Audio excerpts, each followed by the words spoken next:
नमस्कार। आज हम बीएड के एक बहुत ही जरूरी टॉपिक को समझेंगे। बालिका शिक्षा के लिए प्रोत्साहन यानी incentives for the education of girls.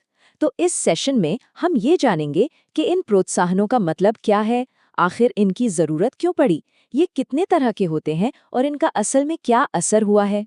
और हाँ, सबसे जरूरी, इस पूरी प्रक्रिया में एक टीचर का क्या रोल होता है, इस पर भी बात करेंगे। तो पहला सवाल यही उठता है कि ये प्रोत्साहन आखिर हैं क्या। देखिए, बिल्कुल आसान शब्दों में कहें तो ये सरकार और दूसरी संस्थाओं की तरफ से मिलने वाली वो खास मदद और सुविधाएं हैं जो परिवारों को अपनी बेटियों को स्कूल भेजने के लिए प्रोत्साहित करती हैं। आप इन्हें एक तरह का मदद का हाथ समझ सकते हैं, एक ऐसा सपोर्ट सिस्टम जो उन आर्थिक और सामाजिक रुकावटों को हटाता है जो अक्सर लड़कियों की पढ़ाई के रास्ते में आ जाती हैं। ठीक है, ये तो समझ आया कि प्रोत्साहन एक तरह की मदद है, पर अब ये समझना भी उतना ही जरूरी है कि आखिर हमारे देश में लड़कियों की शिक्षा के लिए इस खास तरह के सपोर्ट की जरूरत महसूस ही क्यों हुई। वो कौन सी वजहें थीं जिन्होंने हमें इस दिशा में सोचने पर मजबूर किया। चलिए देखते हैं। देखिए, इसकी कई गहरी वजह हैं। पहली, हमारी सामाजिक और सांस्कृतिक सोच, जहां कई बार लड़कों की पढ़ाई को ज्यादा अहमियत दी जाती थी। दूसरी वजह थी आर्थिक बोझ। बहुत से परिवारों के लिए बेटी की पढ़ाई का खर्च उठा पाना ही एक बड़ी चुनौती थी। तीसरा, स्कूलों में लड़कियों का नामांकन यानी एनरोलमेंट बहुत कम था, और जो लड़कियां स्कूल आती भी थीं वो अक्सर बीच में ही पढ़ाई छोड़ देती थीं। और चौथी वजह थी घरेलू जिम्मेदारियां, जो ज्यादातर लड़कियों पर ही आ जाती थीं और उन्हें स्कूल जाने से रोकती थीं। इन्हीं सारी चुनौतियों से निपटने के लिए इन प्रोत्साहनों की शुरुआत की गई। तो चलिए अब इस टॉपिक के सबसे अहम हिस्से पर आते हैं। अब हम जानेंगे कि लड़कियों की शिक्षा को बढ़ावा देने के लिए किस किस तरह की मदद दी जाती है। हम इन्हें कुछ मुख्य कैटेगरीज में बांट कर समझ सकते हैं। सबसे पहला और सबसे सीधा तरीका है फाइनेंशियल सपोर्ट, यानी पैसे से जुड़ी मदद। इसमें दो खास चीजें शामिल हैं। एक है स्कॉलरशिप या छात्रवृत्ति, जो होशियार छात्राओं को उनकी आगे की पढ़ाई जारी रखने के लिए मिलती है, और दूसरी है फाइनेंशियल असिस्टेंस, जो सीधे परिवार को दी जाती है ताकि वो पढ़ाई से जुड़े छोटे-मोटे खर्च जैसे कॉपी किताबें आसानी से उठा सकें। इसका सीधा मकसद उस आर्थिक बोझ को कम करना है जिसकी वजह से परिवार बेटी को स्कूल भेजने से हिचकते थे। पैसे से मदद के अलावा एक और बहुत जरूरी मदद है जो सीधे सामान के रूप में दी जाती है, जैसे लड़कियों को मुफ्त में किताबें, कॉपियां और स्कूल की यूनिफॉर्म देना। ये बहुत जरूरी है क्योंकि इससे पढ़ाई के वो छुपे हुए खर्चे खत्म हो जाते हैं जो अक्सर माता पिता पर बोझ डालते हैं। और सोचिए, जब क्लास के सभी बच्चे एक जैसी यूनिफॉर्म पहनते हैं तो उनमें बराबरी का एहसास भी बढ़ता है। अगला प्रकार है स्कूल तक पहुंच और वहां के माहौल से जुड़ा हुआ।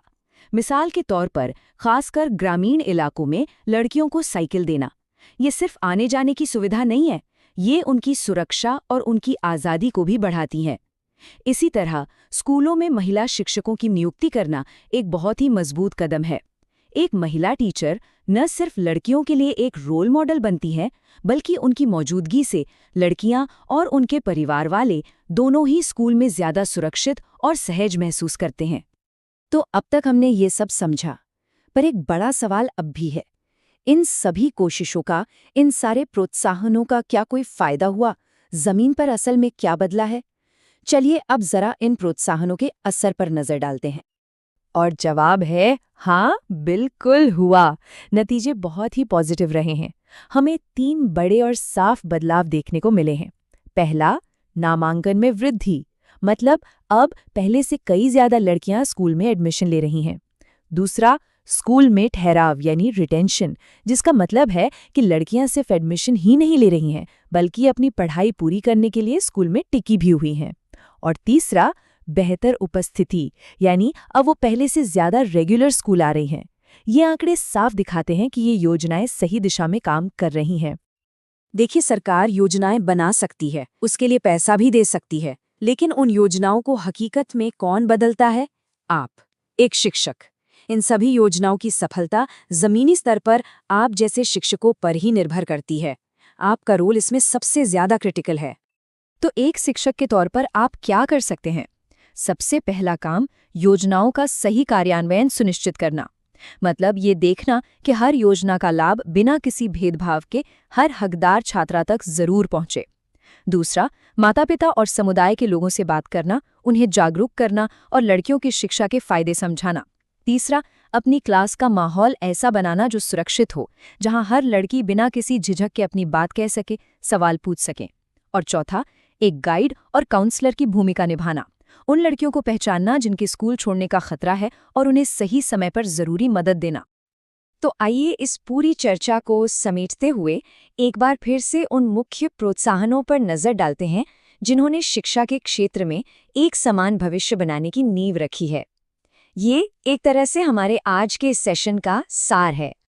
तो याद रखिएगा, स्कॉलरशिप और आर्थिक सहायता, ताकि पैसा पढ़ाई में रुकावट ना बने, मुफ्त किताबें और यूनिफॉर्म्स ताकि बराबरी का माहौल बने, आने जाने के लिए साइकिल ताकि दूरी और सुरक्षा की चिंता दूर हो, और महिला शिक्षक जो प्रेरणा भी देती हैं और भरोसा भी।